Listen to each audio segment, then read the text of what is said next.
We're about to see a squeeze on the supply of silver, and it has nothing to do with you. Let's explore.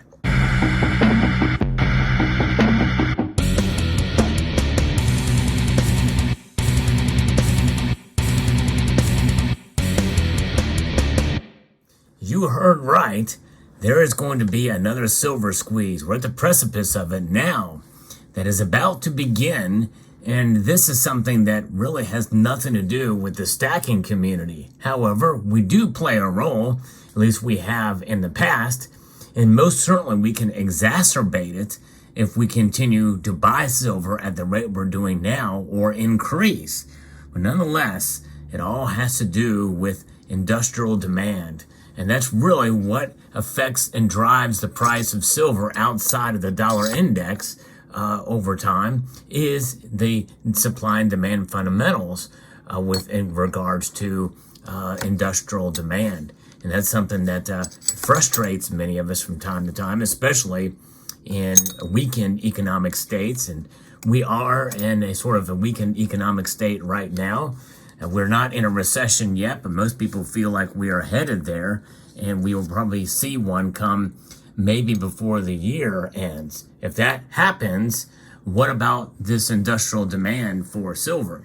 Now, you know that I and others have been talking about how there has been a lot more deficits of silver in 2022 and forecasted for this year, 2023. But that's not really borne out to be the case so far this year, as the supply and the demand has gone down somewhat this year. That's largely due to what they anticipated happening in China. A total reopening of the Chinese economy and production and supply chains. It's been a lot slower than expected, and that has hurt silver's prices with regards to industrial demand. But that very well could turn around soon. I'm going to be referencing an article here from Bloomberg that talks a little bit about this, and this kind of piggybacks on what I have been talking about in the past with regards to silver demand, but this is some new information here. So I hope you will stick around not only for this story about what the next silver squeeze and what it's going to look like, but I'm going to be unboxing some silver as well too, because this part is part of the reason why I am actually buying a little bit more silver, and I'm thinking about making another purchase. And so there's a little bit of a cautionary tale I want to tell you about with regards to that as well too. But I'm thinking we may see things turn around for silver before the end of the year, which bolsters my case for $28 silver, my prediction there. But that, again, we'll get there in a moment. So stay tuned for that unboxing. And by the way, in that unboxing, you are not going to see all of the silver. Or you're not going to see some of the silver, at least all of the sides of the silver I'm going to show you. I'll explain later on. If you enjoy videos like this, I hope you will consider subscribing to the channel if you haven't done so already, and pressing that thumbs up button down below. It does help the algorithm. And post a comment in there, even if you don't think you have anything to contribute. Even just Salgorithm will do just fine. It does help for sure. Changes to the solar panel technology are accelerating demand for silver, a phenomenon that is widening a supply deficit for the metal with little additional mine production on the horizon.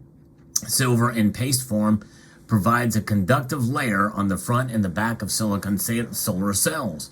But the industry is now beginning to make more efficient version of cells that use a lot more of the metal. You heard me talk about that in a prior story. I'm one of the few that have actually brought this to you. This is now another story from a major news outlet that is talking about this technology, which is on the horizon. And that is set to boost already increasing consumption. Solar is still a fairly small part of overall silver demand, but it is growing. It's forecast to make up 14% of consumption this year, up from around 5% in 2014, according to a report from the Silver Institute, which is, as we know, the industry association. Much of the growth is coming from China, which is on track to install more panels this year than the entire total in the United States. But remember, China is still having a hard time opening, and it's been slow going there. I think that's one of the reasons why silver's price is down. I also covered that in a recent video as well. Solar is a great example of how inelastic silver demand for silver is. According to Gregor Gregerson, founder of Singapore-based silver dealer Silver Bullion, the silver industry has evolved to become much more efficient using smaller amounts of silver, but that is now changing. The standard passivized emitter and rear contact cell will likely be overtaken in the next 2 to 3 years by tunnel oxide, passivide contact, and heterojunction structures. In other words, this is called TOPCon cells, and it requires 13 milligrams and heterojunction 22 milligrams. I've talked about that in a prior video. At the same time, supply is starting to look tight. It was flat last year in this area, but of course we know that demand was up last year. It rose to nearly a fifth, figures from the Silver Institute show. This year, production is forecast to increase by 2%, while industrial consumption climbs 4%. The trouble for silver buyers is that cranking up supply is far from easy, given the rarity of primary mines. They say that 80% of supply comes from metal, comes from lead, zinc, copper, and gold, but with silver as a byproduct. I don't think it's quite that high. I think it's in the high 70s, 77% is the last number that I heard, but nonetheless, still a big slice of the pie comes from secondary silver as a byproduct of other metals. And in an environment where miners are already reluctant to commit to large new projects, lower margins in silver compared with other precious and industrial metals mean positive price signals aren't enough to crank up output. Even newly approved projects could be a decade away from production. The result is a strain on supply so significant that a study from the University of New South Wales forecasts that the solar sector could exhaust between 85 to 98% of global silver reserves by 2050. The volumes of silver used per cell will increase, but it could take about 5 to 10 years to bring them back to current levels, according to Brett Hallam, one of the authors of the paper. And Chinese solar companies, however, are actively exploring using cheaper alternatives like electroplated copper, though so far results have been mixed. Technologies that use cheaper metals are now sufficiently advanced and will soon be put into mass production once silver prices surge, according to Zhang Bioshan, chairman of LONGi Green Energy Technologies, the world's biggest panel manufacturer. Silver, again, is currently trading close to $23 an ounce, but it's dropped about maybe 4.5% to 5% this year, but it's well above where it was before surging in 2020. Substitution will look more interesting when silver is at like $30 an ounce as opposed to $22 to $23, according to Philip Klaptwich, managing director of Hong Kong-based consultant Precious Metals Insights and one of the authors of the Silver Institute report. There won't be a doomsday scenario where we run out of silver, but the market will restore an equilibrium at a higher price.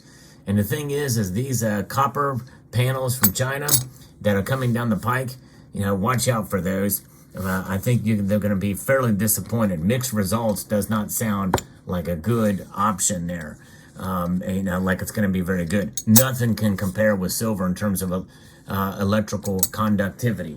So I think it's going to be quite a while. And silver's going to have to rise fairly high. But a silver squeeze in that area is going to be something that I think is going to send prices up higher. What will that look like? Well, much like the silver squeeze movement, where it was investors, stackers out there creating it, I think this is something that will likely drive prices maybe up into the high 20s, maybe $27, $28 an ounce throughout maybe next year even, as this technology comes online and starts to be utilized. Because if they can do better with a little bit more silver and be much more efficient, they're going to want that, not copper panels or using copper. But the Chinese, never underestimate them to use cheap products. But let's get into the silver unboxing now. Let's see what's inside of this as we contemplate what that means for silver. And, the thing is, you make a purchase, and this comes to us from JM Bullion.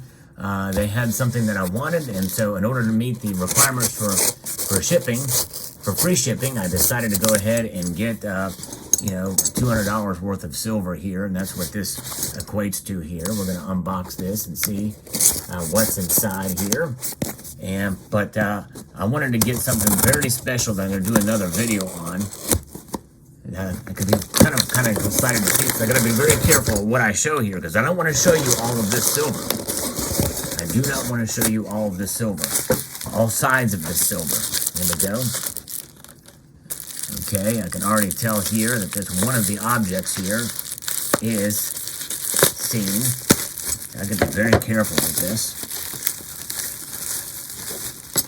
Alright, very good. Okay, here's, in order to get free shipping, I got another 5-ounce germanium mint bar. Let's take a look at this thing. Oh yes, nice and warm. Look at that. 5 ounces. Love these germanium mint bars.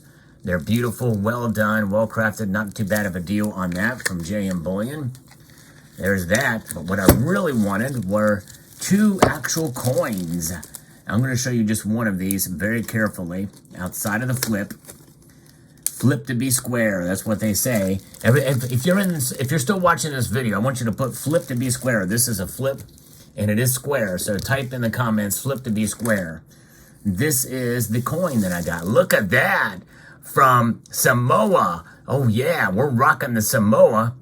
With 3 9s fine silver, $2. There's the seal. There's no queen on this thing, but there's a cross on it. That's pretty cool.